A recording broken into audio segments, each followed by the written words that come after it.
Hello and welcome to BQ Prime.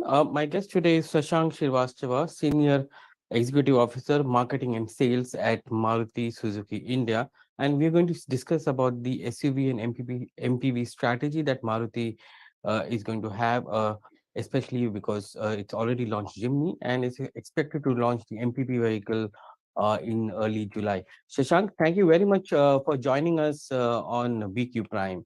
Uh, Thank you you. know, I know Maruti has been concentrating its efforts on SUV. Uh, how do you see this market growing, and where do you see yourself as a company and products, in the entire market? Yeah, so SUV segment has been growing with the customer preference going towards that shape of vehicle and the type of vehicle. In fact, this segment about 4 years back was only about 26% of the market. Not today, it is almost 45% of the market, and clearly the largest segment.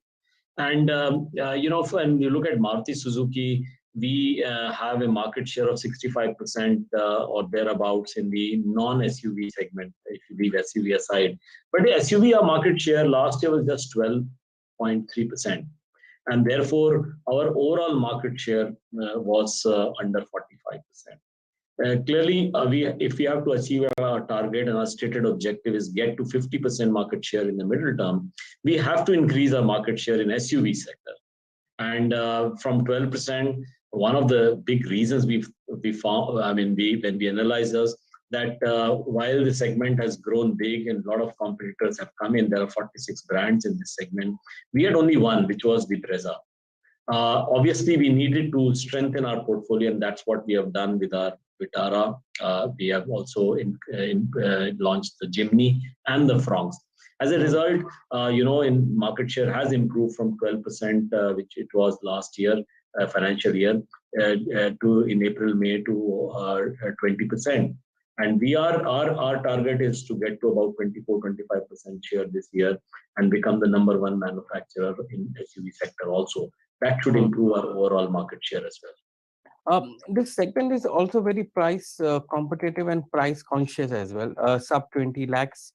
You see a lot of vehicles. If I look at the monthly sales, roughly around 120,000 units get sold in this segment in utility vehicle, which is under sub 20 lakhs.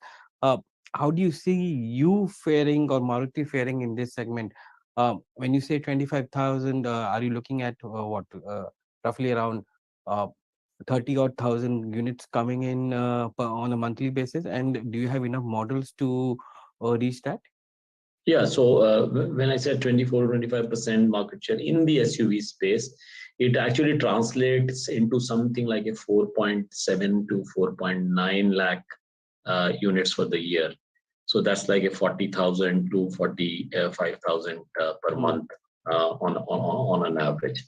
Yes, it's quite possible because now we have four models, including the Fronx, the Brezza, and the Vitara. Vitara and the Fronx are doing roughly 10,000 a month, and we hope to improve the production going forward. And also that we have the Brezza, which does about 13 to 15,000 a month. So we also have the Jimny, which we have just started selling. So we hope to push that number, especially when we have improved supplies once the semiconductor crisis is overcome. I was about to come to Jimny. How is the initial bookings looking like? And what is the kind of ramp up that you can see in terms of deliveries? So currently we have about 31,000 bookings already, and post the price which we have announced on the 7th of June, we are getting bookings at the rate of about 150 per day. Earlier it was 92 per day. So there has been a substantial jump. But of course we have to wait for a longish period of time to see whether this trend is stable or it is just the initial phase. I do expect I do expect waiting in the Jimny, and we have to see how much ramp up of production we can do before we arrive at the waiting period. But I would expect the waiting period to be substantial for the Jimny. How much of Jimny can you roll out in a month? I mean, your initial production estimates would have penciled in some kind of rollout per month for Jimny? Uh, Actually, we'll have a very good idea by the end of this month, because we have a maintenance shutdown which we have every year from 9th of June till 19th. So once the factory reopens, we will have the discussion with production what level is possible, and then obviously we have a good idea of the booking trends by that time. We hmm already have 31,000 bookings pending. hmm So obviously we'll try to ramp up the production. How much exactly will come to know by the end of this month. Give me a sense of where is the demand coming in from? Is it at the entry level, which is 12.7 lakh plus, or at the higher end of the variant? So there are two variants, which is the manual transmission and the automatic transmission. Roughly, it is the booking so far are 50% in manual transmission, 50 Hmm. in automatic transmission. Within each category, we have a lower. I mean, there is a lower variant and there is a high end variant. So there are four variants Hmm. in all. It's a division of 50% in each category is roughly 35% for the higher variant and 15% for the lower variant. So that is the rough breakup so far. Oh, okay. And how much of dependency that has to semiconductor? Because last time when we spoke, you said it will take a couple of quarters to, normalize. So if the demand is coming at the higher variant, the dependency may also go up for a semiconductor, right? Yes, so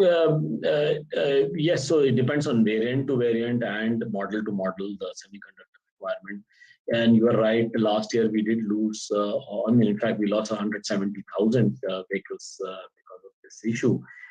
Quarter one also, we have seen big issue. In April and May also, we lost volumes. And it is expected that from quarter two onwards, we'll see an improvement. And that is when we are trying to improve the production of the models for which we have long waiting periods: the Ertiga, the XL6, the Brezza, the Vitara, the Fronx, and so on and so forth. Is it fair to say that given all the challenges, you may exit FY24 at 40,000 units for this segment? You already are doing 10,000 each. So It's can quite Jimny? possible.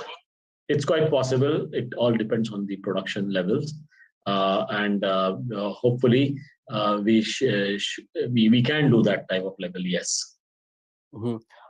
Coming to the MPV Invicto, I think you're launching in early July. What kind of pricing that you're looking at? Because there you are targeting little the Innovas and others of the world, which are your competitor. Uh, how is the pricing that going to be there? If you can give us some idea. So it's difficult for me to tell you about the price right now. That will be the announcement on the 5th of July when we reveal the product. But you are right, we are competing in that segment with seven other products, including the high cross, the Toyota vehicle that you are referring to. But there are other vehicles also, the Kia, you have the Kia Carnival, the Hyundai Alcazar, the Tata Safari. Then Hmm. you have from Mahindra the XUV 700 and the Scorpio N, as also MG Hector Plus. So there are Hmm. about seven vehicles already in this category. So it's going to be very challenging and interesting. So let's see how we go from here. What about volumes in this segment, Shashank? Because I was looking at the SIAM data and the volumes are around 8,500 per month in this segment. Do you see volumes ramping up in this segment very Correct. So quickly?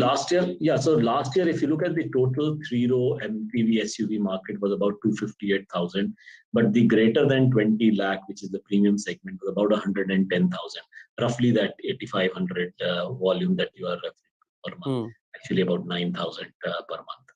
So yes, this is projected to go up overall, this volume from 258,000 to 300,000, and Hmm. therefore the premium model from about 8.5, 9,000 should go up to about 10,500. So on a volume perspective, it may not be very large, but as I said, a participation in this will help us get customers who are upgrading to retain them within the Maruti Suzuki family, and also that it will have a very positive in the brand imagery perspective, rub off on the other brands in our portfolio. Hmm. So in this hyper competitive market, which SUV you have and MPV, which you're going to get into, how big will be pricing in terms of a factor? So clearly, the consumers in this segment are less price conscious compared with the entry level, for example, the price elasticity being high in that area.